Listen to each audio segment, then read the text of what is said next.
Alors c'est avant tout de la surprise, hein. On est très surpris puisque nous on n'a fait que respecter le protocole qui nous a été transmis par les services des élections du Haut Commissariat, ce qui s'appelle le guide du candidat.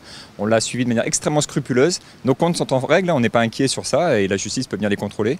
Mais par contre effectivement, personne ne nous avait dit qu'il fallait les faire expertiser, ce qui est avéré pour les candidats qui font plus de 5% pour un remboursement.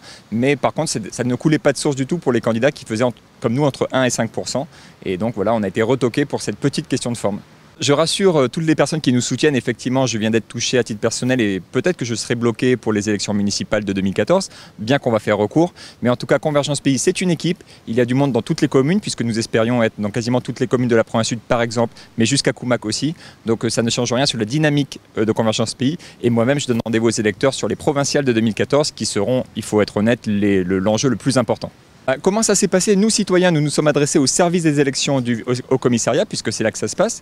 Et ce service nous a dit pas de problème pour les élections, il suffit de respecter ce protocole qui s'appelle le guide du candidat, ce qu'on a fait de manière extrêmement scrupuleuse. Donc on a désigné un mandataire financier, un professionnel. Il a rendu des comptes extrêmement clairs et transparents. Et ces comptes, nous avons donc déposés au service de l'État. Alors après, la commission qui s'occupe des comptes de campagne a rejeté nos comptes parce qu'ils n'étaient pas expertisés par un expert au compte comme il aurait dû.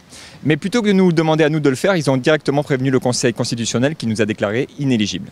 Voilà, le Conseil constitutionnel a donné sa réponse ce vendredi et nous n'avons reçu aucun courrier puisque il faut maintenant le temps qu'il nous l'envoie. Dès la fin de semaine, je recevrai ce courrier officiel, mais qu'on peut déjà consulter sur le site du conseilconstitutionnel.fr. Il y a déjà le lien sur ma page Facebook par exemple. En tout cas, en toute transparence, on mettra ces documents à la disposition des internautes, puisqu'on n'a rien à cacher à Convergence Pays. L'enseignement qu'on a retiré de cette opération, c'est qu'une fois de plus, tout semble fait pour favoriser les gros partis politiques aux dépens des petites structures et des candidats du renouveau, puisque visiblement la complexification des procédures est vraiment faite pour les favoriser, donc ceux qui maîtrisent le droit et qui ont les moyens de se payer des avocats, des experts et compagnie. Donc nous, simples citoyens, avec une démarche de sincérité, on est retoqués, ça ne nous décourage pas, on fera mieux la prochaine fois en termes de forme justement juridique, on va s'entourer de meilleurs experts et je donne rendez-vous aux électeurs sur les prochains rendez-vous, il n'y a pas de problème.